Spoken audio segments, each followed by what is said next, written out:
Welcome to you all to this session. This is Dr. K. Pranita, Assistant Professor of Commerce, Government Degree College for Women, Golconda.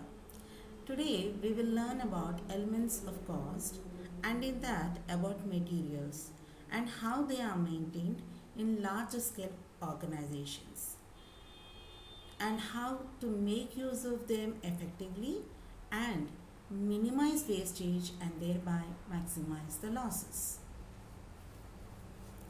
Materials usually form a high proportion of the total cost of production. In certain cases, like sugar, materials account for so as much as around 60 to 70% of the total cost is comprising of materials only. So, for example, sugar industry or any other types of industries. This means that efficiency as regards of material is a vital factor in total cost of production and in the profit earned. The word material has a very wide meaning. It includes fully finished goods, partly finished goods, loose tools, implements, fabricated parts, etc. The word stores is also widely used as equal to materials. All these materials are maintained in stores departments. There are different kinds of materials. We have apportioned them into different kinds, like especially in the manufacturing industries, where the manufacturing processes, we will be dividing them into two. Like, for example, one is the direct material and the other one is the indirect material. Direct material is that material which can be identified with a particular product or a process or operation or a cost center and can be fully charged to it. Example, materials specially purchased or a requisition for a particular job, order, or process. Materials passing from one operation to another. Primary packing materials such as cartons, cardboard boxes, etc. Now, regarding to the indirect materials, we have the materials which does not form part of the finished product but which is necessary in running machinery and which is not capable of being charged specifically to that particular order or a job or order, that is, they are called as indirect materials.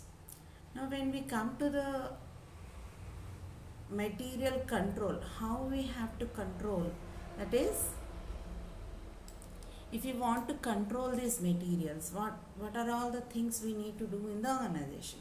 Actually, material control is the regulation of all the functions of an organization relating to the procurement, storage and usage of materials in such a way as to maintain an even flow of production without excessive investment in material stock. The significance of proper control of materials is recognized in all modern enterprises. So here what we should see is that materials, as the main objective of the materials is that it is to ensure the right quality of material is made available in right quantities at the right time, in a right place at right price. So, material accounting is an important tool of material control. This involves continuous recording of receipts, issues, pricing and valuation, as well as a continuous stock taking of materials. The main objective of this material control is that first one is to minimize wastage and losses of materials in course of purchase, storage, handling and use, to get maximum economy in the cost of purchasing and inventory holding, to fix the responsibility on the individual connected with the purchase, storage or handling of materials, to maintain a proper system of stock control. Also, to achieve proper coordination between various sections or departments responsible to different functions. And we want to see the main advantages of this material control is that it helps to eliminate or minimize waste control of purchase, storage, and issue of materials. It ensures the regularity of supply of materials and prevents interruption or delay in production. It prevents excessive capital being tied up in inventory holding, as well as it ensures up-to-date maintenance of stock records. It facilitates the preparation of accurate financial and cost estimates at a frequency intervals. And also the main reason is it helps to detect fraud, pilferage, etc. Now coming to the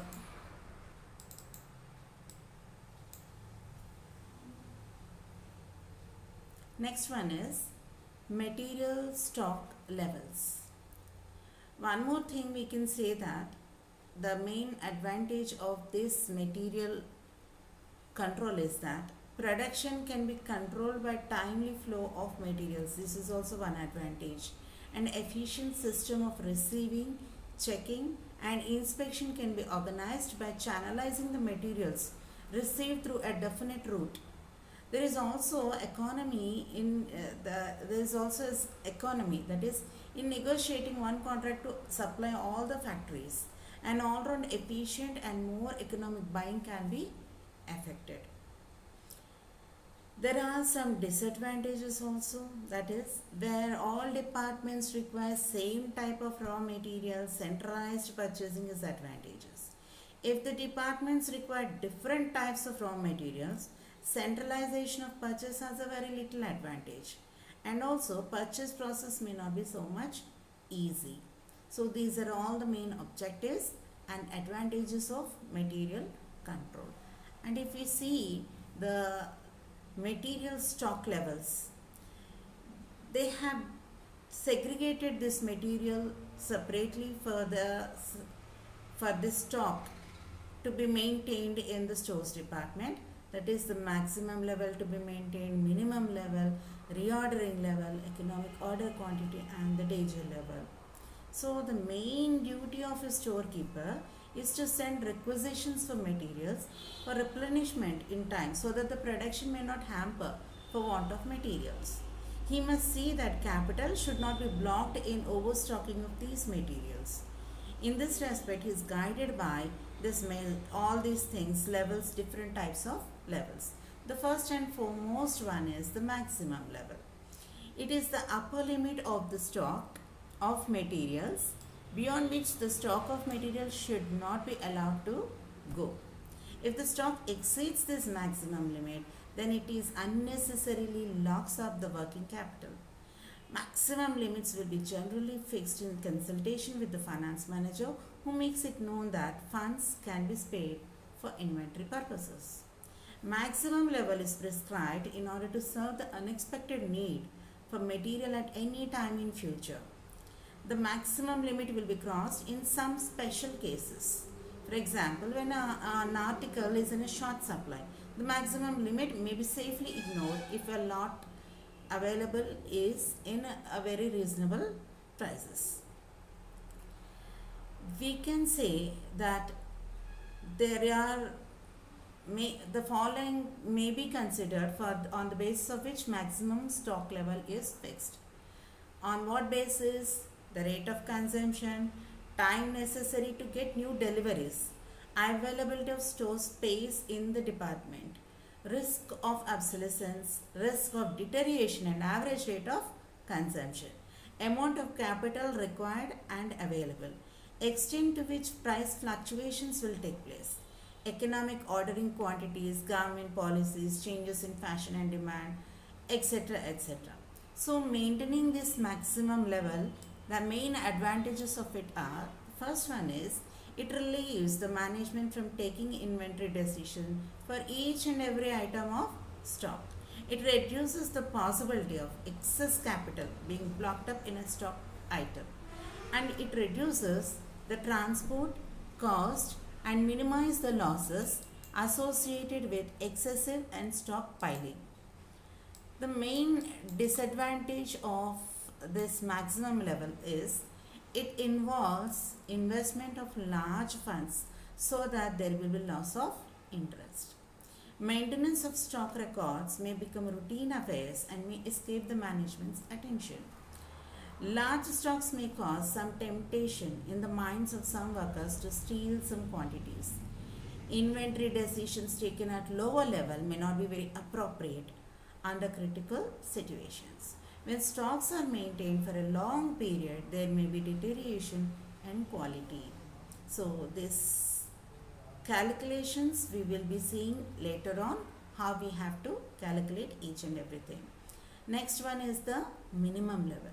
Minimum level is nothing but it is also known as safety stock level. That is, it is the lower level of stock of materials which must be maintained by the storekeeper at all times so that regular supplies are ensured and the continuous production is facilitated.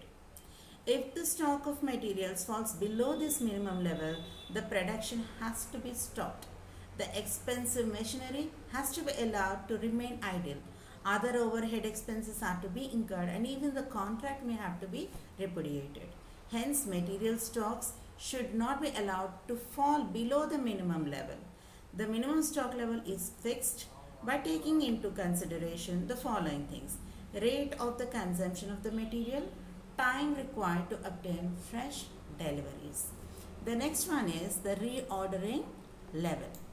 Reordering level is known as ordering level. That is, reordering is a stage or a limit in the stock of materials at which the storekeeper advises the purchasing department to secure fresh supplies of material. This level is based on, first one, the minimum quantity which must be maintained by the storekeeper at all times. Then the next one is the period of time required for procurement of such material and also average rates of consumption. And the last one, an allowance or a safe margin to ensure against contingencies like delay in normal delivery, excessive spoilage in use, etc. For example, if the minimum limit is 50 tons and daily consumption is 5 tons and the time required for procurement is 10 days, the level may be fixed at 100 tons. Okay, this ordering level is higher than the minimum stock and lower than the maximum stock. The next one is economic order quantity. The economic order quantity, in this, the quantity, it is also called EOQ. Here, the quantity of material to be ordered at one time is known as economic order quantity. This quantity is fixed in such a manner as to minimize the cost of ordering and carrying the stock. In simple words, carrying cost means the cost of holding the materials in the stores and includes cost at storage space, cost of bins and racks at interest payable on the money locked up in the materials, transportation cost relating to stock, cost of spoilage in stores, insurance cost, etc. Economic order quantity can be calculated by the formula, that is, economic order quantity is equal to square root of 2CO by I. This is C is equal to annual usage of materials, O is equal to cost of placing and one order, I is annual carrying cost per unit. The formula in this is nothing but C, already we said, this is the consumption, annual requirement of material in rupees. O is cost of placing one order. I is percentage of carrying cost. This is nothing but EOQ, economic order quantity. The next one is the danger level. This is nothing but below this, if the stock levels fall below this, then it is alarming issue, that is, all the production will stop and we should never go to this danger level. If the stock level falls below the minimum for some reason or the other, the level to which stock fallen is known as danger level. Danger level is the level at which normal issues of material are stopped and issues are made only under specific instructions. It is at this level the immediate action should be taken to replenish the stock to prevent possible stock out. Danger level is determined as follows. Danger level is equal to average consumption into maximum reorder period for emergency purposes. Okay. So these are all the various stock levels which will be maintained in the large organizations to have an effective control on the materials. Next one, ABC analysis. Here, ABC analysis is popularly known as always better control. It is also known as control by importance and exception. It is a value-based systematic control. This analysis measures the cost significance of each material item and concentrate on highly priced items. This method is relatively a modern technique for classifying and controlling production and supply of items in accordance with the value of items involved. In this technique, costly and more valuable materials are given greater attention and care. All items of stores are not equal and relative important. In this analysis or technique, all items are always classified according to their value, high, medium and low, which are known as A, B and C respectively. A items means these are high value items which represent small percentage of total items handled. Though percentage of total items handled is small, but their value is more. These materials should be kept under tightest control. The responsibility of control should be entrusted to the experienced personnel. Now, regarding the B items, in ABC, B items. Medium value materials come under B items. They should be under normal control procedures. In other words, B group items need to be controlled, not so rigidly. And C items, these are low value materials which may represent a very large number of items. Elaborate control measures need to be taken, not be taken for C group items. These group materials shows under simple and economic methods of control. Next, what are the main advantages of this ABC analysis? The following advantages we can say. The main thing is it brings into focus the smaller percentage of items on which maximum control should be exercised and the larger percentage of items on which little control is necessary. Investment in inventory is regulated and funds can be utilized in the best economic way. It helps in maintaining enough safety stock for C category items. It helps to maintain the stocks at optimum levels. With the scientific control of inventories, the stock turnover rate can be maintained within the range of 5 to 12. With less expenditure, stock control can be exercised more effectively.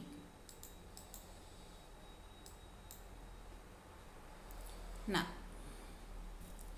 issue of materials, methods of pricing, material issues.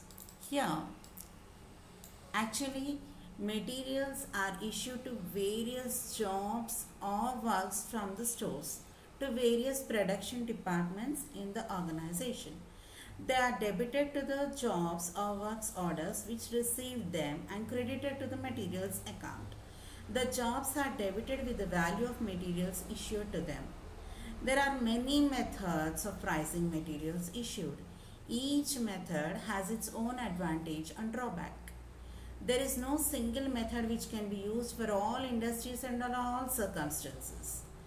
In choosing a suitable method for a particular material largely depends upon the nature of materials and the particular conditions in the business.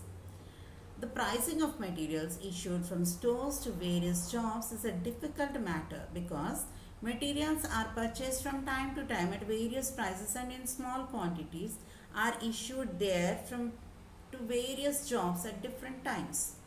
Price fluctuations in accordance with market conditions and purchase of the same kind of material at different times may be placed in the accounts at a different cost, which raises a problem as to what value should be charged when the materials are issued. So, the selection of a particular or a proper method of pricing issues depends on the sum of the factors following. For example, the nature of business and type of production, the frequency of purchases and price fluctuation, the stability of the market, the accuracy with which issues can be computed, the durability of the stock, that is whether it evaporates or absorbs or moisture materials or deteriorates, which deteriorates very quickly, whether standard costing methods are in force or not, whether long term contracts at a fixed price are entered into or not, or other are a cost of clerical work involved in maintaining records to cope with peak loads, the length of inventory turnover period and the quantity of material to be handled. All these things will depend upon the method which we choose for maintaining this pricing of materials.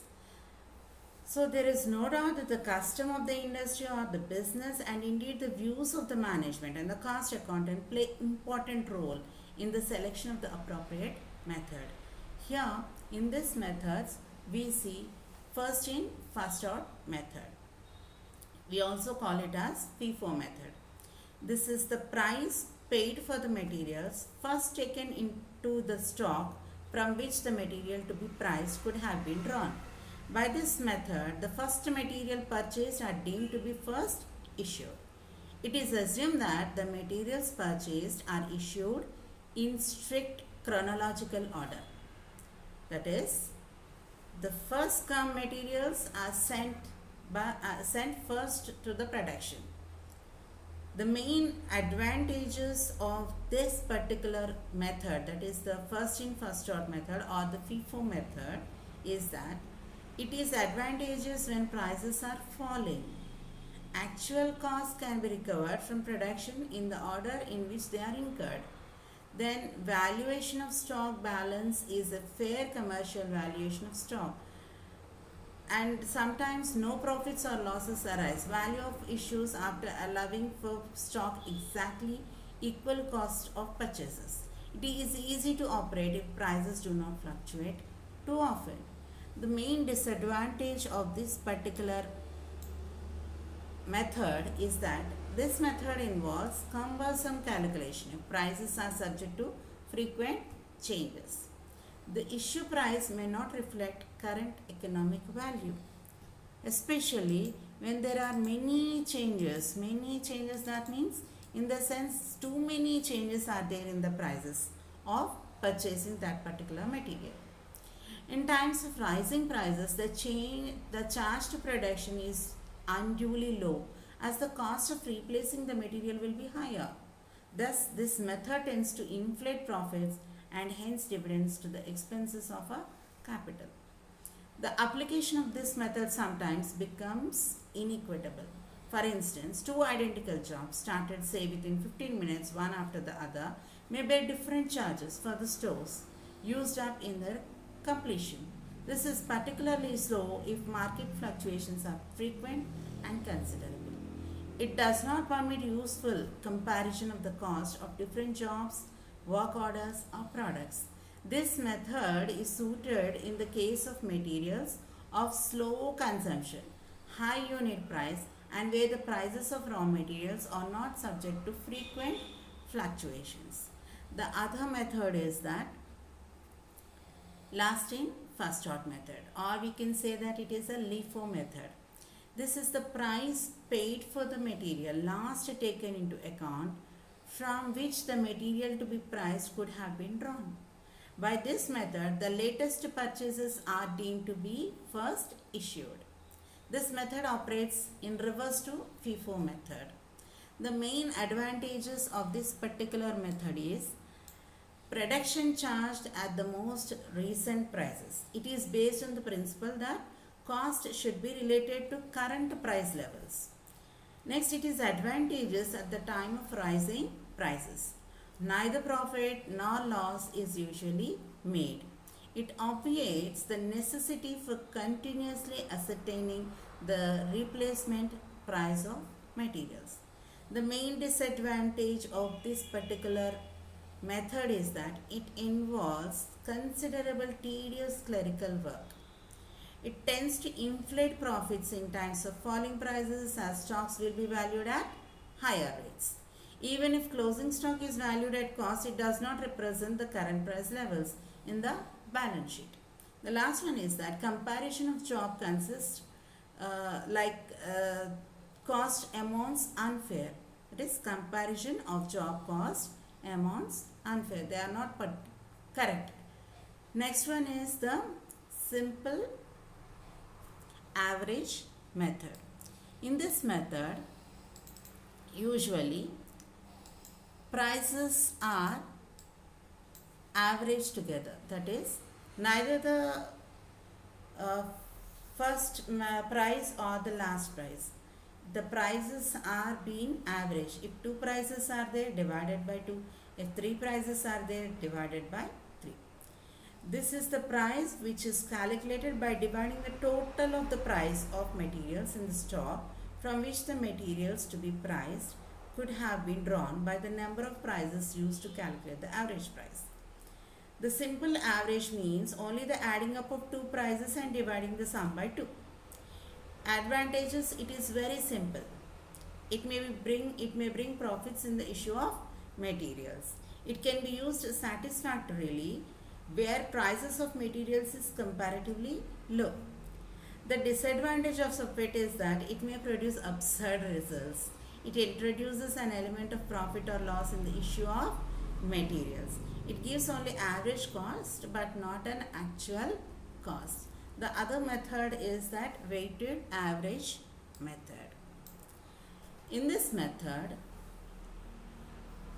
price which is calculated by dividing the total cost of material in the stock from which the material to be priced has been drawn by the total quantity of material in the stock. The weighted average takes into account the quantity involved also. Main advantages is that it can be used with advantages where prices fluctuate considerably. Next, it can be used where the units are homogeneous and of small sizes. Stock records give a fair indication of the stock values which can be used in the financial accounts. Disadvantages are that it is more complicated to operate. It introduces an element of profit or loss in the issue of materials. If receipts are numerous, calculations will be very cumbersome. These are, till now we have learned different methods of pricing issues, their advantages and disadvantages. Now we will see how to calculate these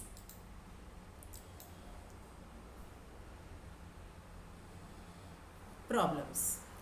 The following, say for example, here we take the example, the following particulars are relating to material A. You are required to prepare a stores ledger using the first in, first out method.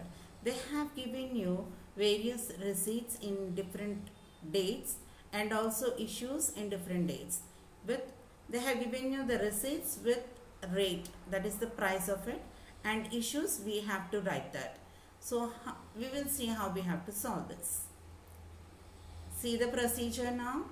Here the format is, see the heading what we have written there, stocks, stores ledger. In bracket we have to write the method which we are using. Here it is FIFO method, so we should write FIFO method. In the left hand side we are writing material number, code number and bin number. And in the right side you are writing maximum stock level, minimum stock level, reordering levels. These are all the levels that has to be maintained in the stores department, which we have learnt in earlier session. Now here, see here. Columns are date, particulars, and again purchase columns are there. In that, quantity, rate and total is there. Again issues column is there, quantity, rate and total is there, and balance column is also there, quantity, rate and total. So we are maintaining 3 different columns, purchases, issues and balance, all again having 3 columns individually to show their quantity, rate and total. So the first one we will see now, So in January 1st, opening stock 1000 units at 5 rupees each. So here, because it is shown opening stock, we are writing their balance brought down, and we are not writing anything in the purchases or issues columns. We are writing in the balance column, the quantity column we are writing 1000 units, and in rate column we are writing 5, and in the total column 1000 into 5 we are writing 5000 rupees. Next it is the third, January 3rd, 900 units at 6 rupees each. So here again on 3rd we have purchased them. So in purchases column we are writing 900 units, and in rate column 6 rupees, 900 into 6, that is 5400 rupees. Again in issues column we are not writing anything, and again in the balance column we have to write the two things: previous how much material we are having, and now how much material we received. So previously we have 1000 units, 5 rupees each, 5000, and now we got 900 units, 6 rupees each, it is 5400, and together the amount is 10,400 now. Now see the next date, that is after 3rd issue is there. Which date it is? January 7th it is. So on January 7th we are writing 1200. So we have to issue from the remaining balance we have. So we have 1000 from 1000 units and 900 units. We have to issue how much? 1200 units. So now we will issue the first received material, that is total we have to issue 1200, but first we have only 1000 that we are giving it off. So here 1000 and at the rate 5 rupees, so it is 5000, and remaining 1200 we have to issue. Already we issued how much? 1000, so remaining it is 200. So we are writing there in the quantity column 200, then that rate is 6 rupees, so the amount is 1200. Then again in the balance we are writing the remaining units. How many units? Out of 900 we have given 200 units, so the remaining is 700 units only. The rate is 6 rupees, total it is 4200, remaining is there, the balance is there. Then again next on 11th, that is 800 units we received at the rate of 6 rupees 20 paise each, that we are writing, and previously we have 700, now we got 800, including the rate 6 rupees and 6 rupees 20 paise we are writing, and the total amounted to 9160 we are writing there. Again on 13th again we received how much? 300 units at the rate of 640, that also we are writing in the receipts column, that is purchases column. 300, 640, 1920. So again here in the balance we are writing three types of rates. See there, first 6 rupees 20 paise, and now we will have received at 6 rupees 40 paise. The total amounted to 11,080. Now again on 15th we have to issue 400 units. So from the first in first out, we are following the method of first in first out method. So in the first balance how much of units are there? 700 are there. So we can give the total 400 units from this only. So that's why in issue column we are writing in quantity per unit, that is 400 units we are writing, and that rate is 6 rupees. So total amount is 400 into 6 rupees, 2400. Now in the balance column you have to write the remaining of it. So out of 700 you have given 400, the remaining are 300 units, 6 rupees 1800, and the remaining you are writing as it is. 800 units 6 rupees 20 paise at the rate of 6 rupees 20 paise, 4960, and 300 units at the rate of 640, that is 1920. Total is 8680. Now again on 17th we have another issue, that is 600 units we should issue. So here again we are writing how much we have to issue? 600.